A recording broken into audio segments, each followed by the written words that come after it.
이르면 내년 7월부터는 임금을 받지 못하고 퇴직한 근로자는 최대 300만 원까지 체당금을 받을 수 있게 됩니다.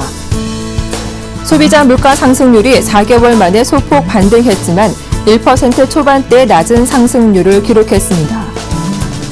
SK이노베이션과 LG화학이 3년을 끌어온 특허 소송을 종결하기로 합의했습니다. 정부의 연이은 부동산 대책 발표로 분양시장이 달아오르면서 3분기 전국 미분양 주택이 2분기에 비해 10,000 가구 이상 크게 줄었습니다. 안녕하십니까. 센 경제 현장 박미라입니다. 코스피 지수가 외국인과 기관의 동반 매도에 오늘장 하락 마감했습니다. 오늘장 마감 소식 증권부 박준석 기자와 알아보겠습니다. 안녕하십니까. 안녕하십니까. 네, 자세한 마감 시황 전해주시죠. 네. 코스피 지수가 외국인과 기관의 동반 순매도에 이틀 연속 하락하며 1930선으로 밀려났습니다. 4일 코스피 지수는 전날보다 0.91% 하락한 1935.19포인트로 장을 마쳤습니다. 코스닥 지수 역시 전날보다 1.87% 하락한 542.16포인트의 장을 마감했습니다. 외국인과 기관의 동반 매도세가 지수를 끌어내렸습니다. 이날 외국인은 173억 원, 기관은 574억 원 순매도했습니다. 반면 개인은 353억 원 순매수했습니다. 업종별로는 전기가스, 은행, 보험, 증권, 금융업, 통신업 등이 상승했고 철강금속, 의료정밀, 화학, 음식료품, 건설, 종이목재, 의약품, 운수창고, 제조업 등은 하락했습니다. 시가총액 상위권 종목 중에서는 현대차가 3.1% 내리며 시가총액 2위 자리를 SK하이닉스에 내줬습니다. 현대모비스와 기아차도 소폭 내림세를 보였습니다. 삼성전자도 전일 대비 1.4% 하락했고 SK하이닉스와 포스코는 1에서 3%대의 약세를 나타냈습니다. 반면 한국전력은 3분기 호실적 기대감에 3.1% 상승했고 삼성생명과 신한지주도 2% 이상 올랐습니다. 네, 삼성생명이 연일 상승세를 이어가고 있는 가운데 상장 후 처음으로 시초가를 넘어설 수 있을지 관심이 집중되고 있는데요. 이와 관련된 소식도 전해주시죠. 네, 삼성생명이 그룹 지배구조 이슈에 힘입어 연일 상승세를 이어가자 지난 2010년 5월 상장 이후 처음으로 시초가 11만 9,500원을 넘어갈 수 있을지 여부에 시장의 관심이 집중되고 있습니다. 삼성생명은 4일 유가증권 시장에서 전날보다 2.59% 오른 11만 9천 원의 거래를 마치며 최근 1년간 가장 높은 주가 수준에 도달했습니다. 삼성생명은 이날 장중 한때 4.31%나 오른 12만 1,000원에 거래되며 시초가를 넘어섰고 처음으로 12만 원을 돌파하기도 했습니다. 하지만 오후 들어 상승폭이 줄어들면서 종가 기준으로 시초가 돌파에는 실패했습니다. 삼성생명의 주가가 만약 시초가인 11만 9,500원을 넘어서게 되면 지난 2010년 5월 12일 상장 이후 약 4년 5개월 만입니다. 당시 공모가가 11만 원에 형성됐던 삼성생명은 상장 첫날 시초가 11만 9,500원에 출발했습니다. 상장 당일 장 초반 12만 1,000원까지 올랐지만 주가가 다시 급락해 종가 기준으로는 지금까지 단 한 번도 시초가를 넘어선 적이 없습니다. 시장 전문가들은 최근의 상승 흐름을 감안하면 종가 기준 시초가 돌파는 시간 문제라고 보고 있습니다. 삼성생명은 최근 그룹의 차기 후계자인 이재용 삼성전자 부회장의 지분 취득 소식과 더불어 중간금융지주회사로의 전환 기대감이 높아지면서 주가가 오르고 있습니다. 실제 지난달 28일 이 부회장이 삼성생명과 삼성화재 지분 인수를 추진하고 있다는 소식이 전해지면서 삼성생명 주가는 일주일간 10% 넘게 급등했습니다. 일주일 새 시가총액이 2조 4천억 원이나 불어나면서 시총순위도 지난달 27일 11위에서 이날 8위로 올라섰습니다. 이병건 동부증권연구원은 특별한 호재가 없는 상황에서 주가가 일주일간 10% 넘게 오른 것은 이 부회장의 지분 취득과 중간금융지주사 이슈가 크게 작용한 덕분이라며 특히 그룹 오너의 지분 취득은 주가에 분명 긍정적인 요인이라고 분석했습니다.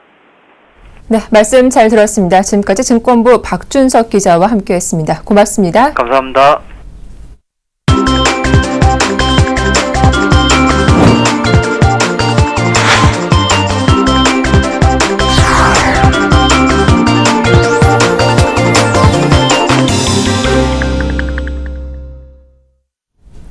오늘의 주요 뉴스입니다. 이르면 내년 7월부터는 임금을 받지 못하고 퇴직한 근로자는 최대 300만 원까지 체당금을 받을 수 있게 됩니다. 단 민사소송을 통해 법원에서 강제 집행권을 확보해야 합니다. 정부는 오늘 오전 국무회의를 열고 이 같은 내용이 담긴 임금채권보장법 개정안을 의결했습니다. 체당금은 임금을 받지 못한 퇴직 근로자를 위해 정부가 사업주를 대신해 체불 임금의 일부를 먼저 지급하고 사업주에게 구상권을 행사하는 제도입니다.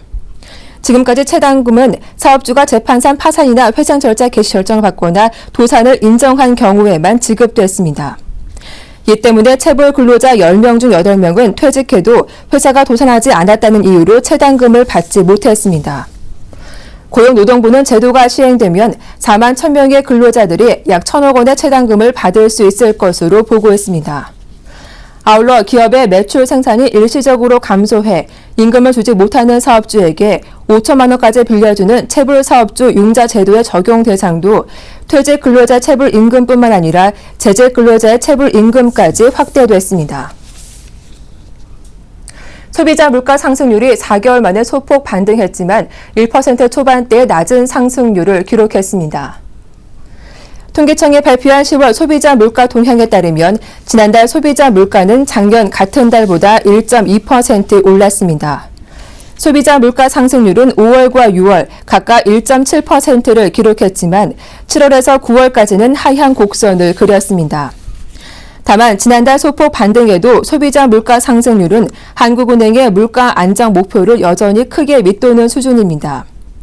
전월 대비로 보면 10월 소비자 물가는 0.3% 하락했습니다. 9월에 이어 2달 연속 하락세입니다. 정부는 소비자 물가 안정세 원인을 양호한 기상 여건, 추석 이후 수요 둔화 등에 따른 농축산물 가격 하락과 유가 안정으로 보고했습니다. 그러나 농산물과 석유류를 제외한 근원 물가 상승률도 1년 전 대비 1.8% 오르는 데 그쳤습니다. 이 밖에도 생활 물가 지수는 작년보다 0.7% 상승했고 신선식품 지수는 6.6% 하락했습니다. 손은기 기획재정부 물가정책과장은 향후 물가는 11월과 12월에도 현재와 유사한 상승률이 지속되면서 안정세를 이어갈 것으로 전망되나 기상 악화, 국제 유가, 환율 변동 등 공급 측면의 물가 불안 요인은 상존한다고 분석했습니다. SK이노베이션과 LG화학이 3년을 끌어온 특허 소송을 종결하기로 합의했습니다.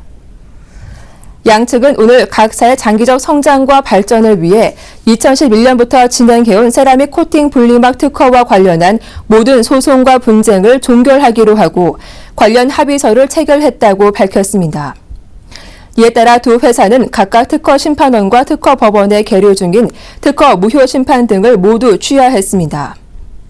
합의서에는 앞으로 10년간 국내외에서 세라믹 코팅 분리막 특허와 관련한 특허 침해 금지나 손해배상 청구 또는 특허 무효로 주장하는 송사 등의 분쟁을 하지 않는다는 내용을 명시하고 협력 확대를 위해 공동 노력하기로 했습니다. SK이노베이션 김홍대 NBD 총괄은 이번 합의로 국내 대표 전기차 배터리 업체 간 소모적 특허 분쟁이 종식됐다면서 글로벌 시장 선점을 위해 노력을 경주해 국가 경제 발전에 앞장서겠다고 말했습니다. LG화학의 김영환 부사장도 불필요한 소송보다는 사업에 전념하는 게 좋겠다는데 의견이 일치했다며 세계시장 선도하기 위해 배터리 개발과 사업 확대에 더욱 노력할 것이라고 말했습니다. 정부 연일 부동산 대책으로 분양시장이 달아오르면서 3분기 주택 위권 시장이 2분기에 비해 10,000가구 이상 줄었습니다. 하지만 서울 아파트 전세값은 꾸준히 올라 전세난은 더욱 심화되고 있습니다. 정찬신 기자가 소개합니다. 지난 3분기 전국 미분양 주택이 크게 줄어든 것으로 집계됐습니다. 부동산 서부가 국토교통부 미분양 자료를 분석한 결과 올 3분기 전국 미분양 주택 가구 수는 총 3만 9천여 가구로 2분기 5만여 가구에서 11,000여 가구 줄었습니다. 수도권은 3만여 가구에서 만여 가구가 감소한 약 2만 가구, 지방은 2만 가구에서 800여 가구 감소한 19,200가구를 기록해 수도권의 감소폭이 더 컸습니다. 정부의 연이은 부동산 경기 부양책과 건설사들의 충분한 분양 물량이 한몫한 것으로 풀이됩니다. 최근 들어 분양시장이 호황을 보이고 있는 데다가 전세난이 오래 지속되면서 미분양 아파트에 관심을 갖는 내 집 마련 수요자들이 늘고 있습니다. 이런 영향으로 수도권 미분양 적재 지역에서 미분양이 빠르게 감소되고 있습니다. 하지만 분양시장의 열기가 전셋값의 고공행진을 막지는 못하고 있습니다. 초저금리 기조가 계속되면서 집주인들이 전셋집을 월세로 돌리고 있기 때문입니다. 서울의 아파트 전셋값은 1년 사이 평균 2,700만 원 오른 것으로 나타났습니다. KB국민은행 부동산 통계에 따르면 지난해 10월 2억 8,600만 원이었던 서울 아파트 평균 전셋값은 지난달 3억 1,300만 원을 기록했습니다. 2011년 7월 2억 5천만 원을 넘어선 후 2년 7개월 만에 3억 원을 돌파했습니다. 서울에서 2년 전 전세 아파트를 계약한 세입자가 전세 계약을 연장하려면 5천만 원 가까운 돈이 필요한 셈입니다. 전용 면적 85제곱미터 아파트를 기준으로 1년 새 전셋값이 가장 많이 오른 곳은 서초구로 4,715만 원이 뛰었습니다. 반면 아파트 전셋값이 가장 저렴한 지역은 금천구로 85제곱미터 아파트를 얻으려면 평균 2억 894만 원이 드는 것으로 나타났습니다. 85제곱미터 아파트의 평균 전셋값이 2억 5천만 원 미친 지역은 중랑구와 도봉구, 노원구, 강북구 등 총 5개 구에 불과했습니다. 부동산 시장 전문가들은 저금리 쇼크 탓에 최근 주택시장에서는 전셋집의 월세 전환이 빠르게 진행돼 전세 물량은 품귀 현상을 빚고 있다며 월세와 속도가 더 빨라지면서 전셋값 상승을 부추기는 요인으로 작용하고 있다고 말했습니다. 서울경제TV 정창신입니다. O2O 서비스라고 들어보셨습니까? 온라인 투 오프라인, 즉 스마트폰으로 고객과 매장을 연결해 오프라인 매장으로 고객을 유도하는 서비스인데요. IT 기술을 생활 깊이 파고들면서 소비 형태도 점차 변화하고 있습니다. 한지 기자가 취재했습니다. 커피 전문점을 찾은 직장인 박수연 씨. 평소 같았으면 긴 줄을 서서 기다린 뒤에야 주문을 할 수 있었지만 오늘은 매장에 들어서자마자 바로 커피를 받습니다. 스마트폰 앱을 이용해 미리 음료를 주문하고 결제까지 해놓은 덕분입니다. 보통 카페 전문점 같은 경우는 이제 줄이 너무 길어서 이제 들어갈 엄두가 잘 나지 않았는데 실업 오더 서비스를 이용하니까 줄 서서 기다릴 필요 없이 바로 받을 수 있어서 편리하게 사용하고 있습니다. 실업오더 앱을 이용해 소비자가 음료 주문을 마치면 매장으로 주문 알람이 전달되고 매장에서 음료 제작이 완료되면 주문자의 스마트폰으로 픽업 알림 메시지가 뜹니다. 평소 스마트폰에 블루투스 기능을 켜놓으면 실업오더 앱과 매장에 설치된 GPS 기능인 비콘이 자동으로 연결돼 실시간으로 매장 정보와 쿠폰을 받아볼 수 있습니다. 위치 정보를 기반으로 소비자는 오프라인 매장의 다양한 정보를 받을 수 있고 또 매장은 고객 맞춤형 마케팅을 할 수 있다는 점에서 O2O 서비스가 크게 주목받고 있습니다. 실업오더는 이제 사용자들이 카페에 직접 방문하지 않고도 미리 주문을 할 수 있는 서비스거든요. 지금은 일단 수도권 지역으로 매장이 오픈되어 있는데 이제 연말까지는 전국에 계신 모든 분들이 이용하실 수 있도록 할 계획입니다. 메신저 업계에서도 O2O 서비스 활성화를 위해 다양한 시도를 하고 있습니다. 네이버의 일본 법인 라인 주식회사는 상인과 고객을 연결하는 O2O 플랫폼 서비스 라인앳을 선보였습니다. 라인앳을 이용하면 매장을 찾는 손님들과 라인 친구처럼 대화할 수 있을 뿐만 아니라 점주는 쿠폰이나 세일 정보를 전달할 수 있습니다. 현재 일본 내 음식, 미용, 숙박, 의류 등 3만여 개 오프라인 상점이 이 서비스를 이용하고 있고 매장이 전달한 쿠폰을 사용하는 이용자 수는 40% 이상 됩니다. 라인앳은 생활 밀착형 서비스로 자리 잡고 있습니다. 스마트폰을 통한 온라인과 오프라인의 결합이 소비자에게는 편리한 쇼핑을, 기업에게는 고객 맞춤형 마케팅의 기회를 제공합니다. O2O 시장이 새로운 쇼핑 트렌드로 주목받고 있습니다. 서울경제TV 한지입니다. 요즘 유례없는 저금리 때문에 투자할 때 찾기 힘드시죠? 물가 상승률을 감안하면 마이너스 금리라는 말까지 나오고 있는데요. 국내 자산가들은 이 같은 저금리 시대에 어떻게 돈을 굴리고 있을까요? 자산 소식 금융부 양철민 기자와 알아보겠습니다. 안녕하십니까? 네, 안녕하세요. 요즘 부동산 임대업에 관심 가는 자산가들이 많다고 하는데요. 실제 상황은 어떻습니까? 네, 그렇습니다. 요즘 자산가들은 상가를 매입하더라도 전략 자체가 세분화되고 조금이라도 수익률을 높이기 위한 방법들을 찾아 게릴라식으로 이동하는 모습을 보이고 있습니다. 이러한 모습은 두 갈래로 설명이 가능한데요. 우선 반포, 아크로리버, 미래 신도시 등 강남권에 집중됐던 투자가 비강남권으로 확산되고 있습니다. 특히 경리단길이나 홍대 입구, 효자동 등 외국인 관광객이 주로 찾는 곳에 투자가 이뤄지는 상황입니다. 배낭족이나 젊은 외국인 관광객들을 대상으로 임대업을 하는 모습도 관찰되고 있습니다. 지금까지의 투자가 시세 차익을 염두에 둔 것이었다면 최근에는 임대소득 쪽으로 방점이 찍히고 있는 것 또한 예전과 다른 점인데요. 과거에는 시세 차익을 생각해서 강남 지역을 선호했지만 요즘은 임대소득이 나오는 비강남권 상권으로도 관심이 집중되고 있는 모습입니다. 기대수명 증가로 안정적이고 주기적인 소득원을 필요로 하는 추세와 맞물린 결과로 보이는데요. 의정부, 평택 등지에서 아파트를 사들여 주변 미군들에게 임대해주는 식의 투자도 목격되고 있습니다. 네, 그런가 하면 자산가들의 현금 흐름도 달라졌다고 하죠? 그렇습니다. 우선 투자 기간이 계속 짧아지고 있습니다. 거래세금도 한 달 이상 맡기는 경우가 많지 않은 상황입니다. 정기예금이 워낙 떨어진 반면 수시 입출금이 가능한 MMF 상품은 2% 정도의 수익이 나와 정기예금의 매력이 줄었기 때문인데요. 한 시중은행의 개인 고객 담당 부장도 입출금 통장에 돈을 넣어두고 돈의 흐름을 살피는 고객이 늘고 있다고 현 시장 상황을 진단했습니다. 이렇듯 자금 불안정성이 심해지는 것은 통계로도 알 수 있는데요. 한국은행에 따르면 쉽게 돈을 찾고 넣을 수 있는 요구불 예금은 지난 4월 110조 원 규모에서 지난 6월 118조 원 규모로 늘었다가 지난 8월 다시 114조 원 규모로 줄어드는 등 증감을 반복하고 있습니다. 시중의 정기예금 또한 지난 5월과 6월 577조 원 규모를 유지하다 지난 7월 581조 원으로 뛰고 한 달 만에 579조 원으로 내려앉는 듯 오르락 내리락을 반복하고 있는 모습입니다. 네, 자산가들이 요즘 이 절세 부쩍 관심이 늘었다고 하는데 그건 왜 그런 건가요? 네, 이는 차명 거래를 원칙적으로 금지하는 금융실명 거래 및 비밀 보장에 관한 법률 일명 금융실명법이 오는 29일부터 시행되기 때문입니다. 금융실명법이 시행되면 차명 계좌를 통해 돈을 분산해 놓은 고액 자산가들은 자신의 이름으로 예금을 들어야 합니다.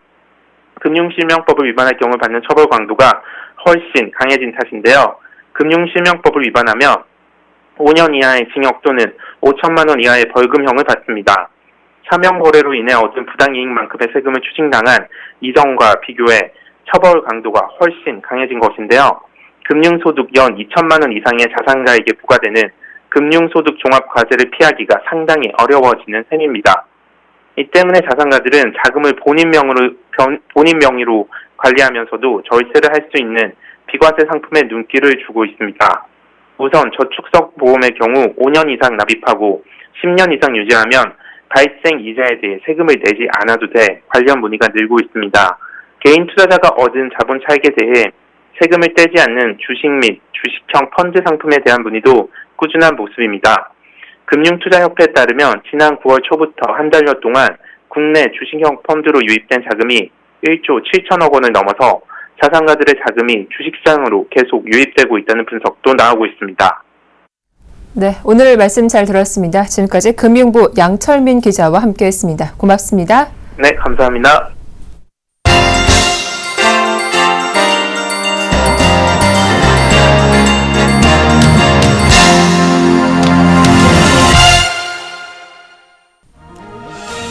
미국 부동산 경기를 보여주는 지표 가운데 하나인 건설 지출이 2개월 연속 줄었습니다. 미국 상무부는 지난 9월 민간 및 공공건설 프로젝트에 대한 지출 규모가 9,509억 달러로 전달과 비교해 0.4% 줄었다고 밝혔습니다. 지난 6월 1.6% 감소 후 7월 1.2% 늘었으나 8월 0.5% 감소세로 돌아서더니 2개월 내리 줄어든 상황입니다. 0.7% 증가할 것으로 봤던 시장 전문가들의 예상도 완전히 빗나갔습니다. 건설 시장 대부분을 차지하는 민간 부문의 지출이 0.1% 감소하면서 지난해 10월 이후 최저치를 기록했습니다. 이 가운데 4개월째 감소하던 주거용 부문 건설 지출은 단독주택 건설 증가 등에 힘입어 9월 0.4% 늘었으나 병원, 공장 등 비주거용 건설 지출이 0.6% 줄었습니다. 공공부문의 건설 지출도 연방 및 지방정부의 발주 감소로 1.3% 감소했습니다. 또 이날 부동산 주택 경기 관련 지표도 대체로 좋지 않았습니다.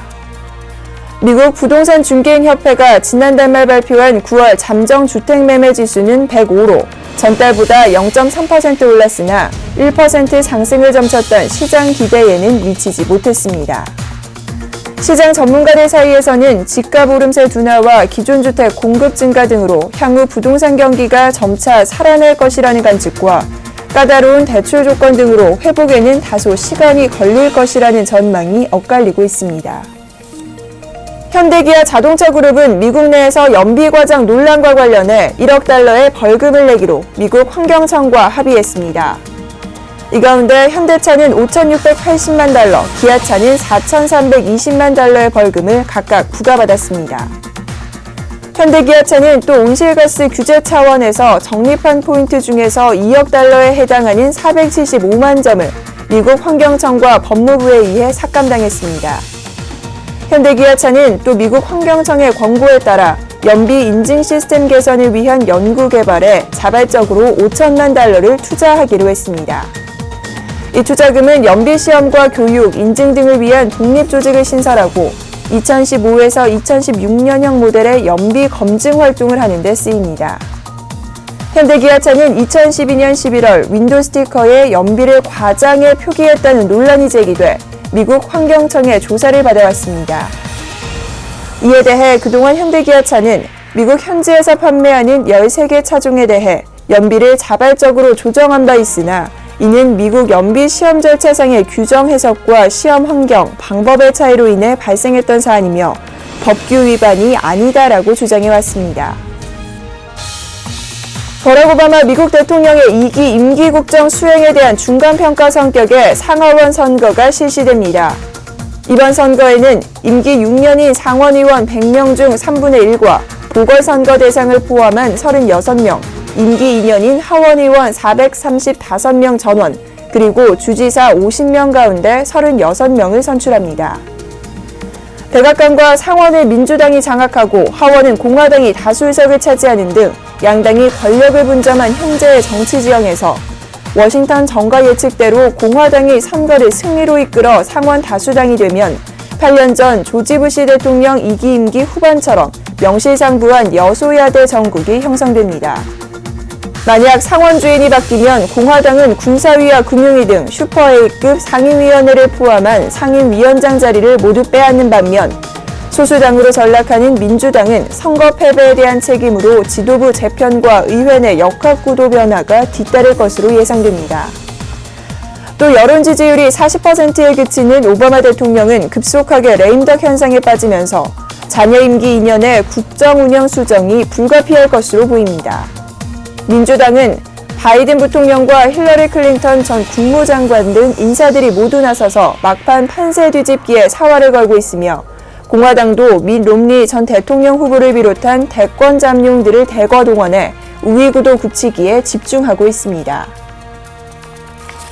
버락 오바마 미국 대통령이 제닛 옐런 연방준비제도 의장과의 첫 단독 면담에서 금융제도 개혁과 소비자 보호 문제를 주로 논의했습니다.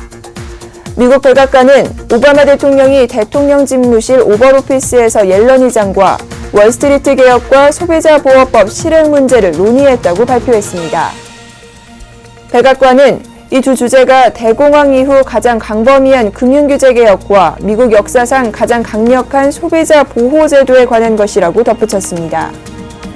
또 백악관은 두 사람이 미국은 물론 전 세계의 장단기 경제 전망에 대해서도 논의했다고 밝혔습니다.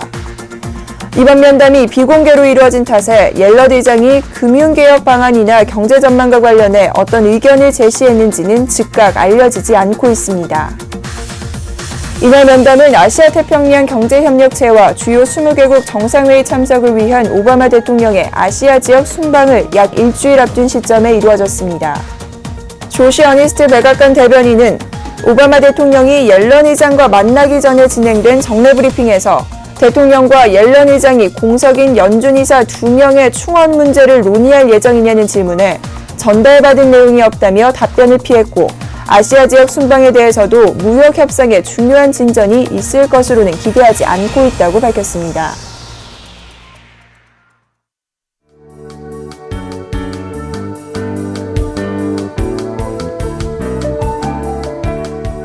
안녕하세요. K웨더 라이프스타일 예보 황재원입니다.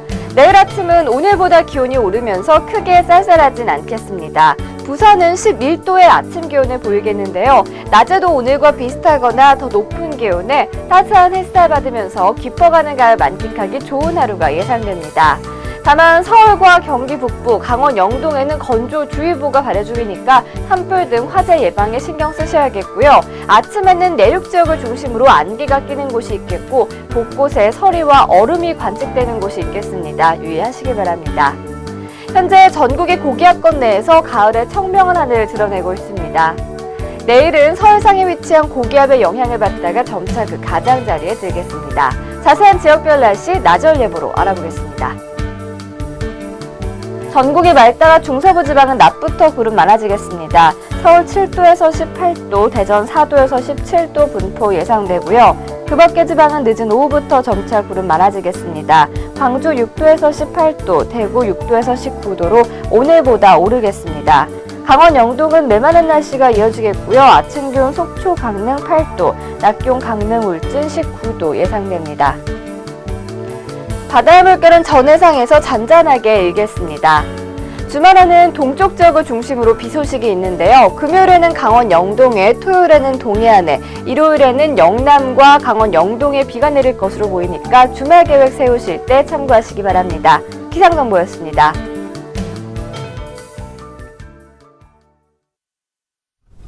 센 경제 현장 여기서 모두 마치겠습니다. 함께해 주셔서 고맙습니다.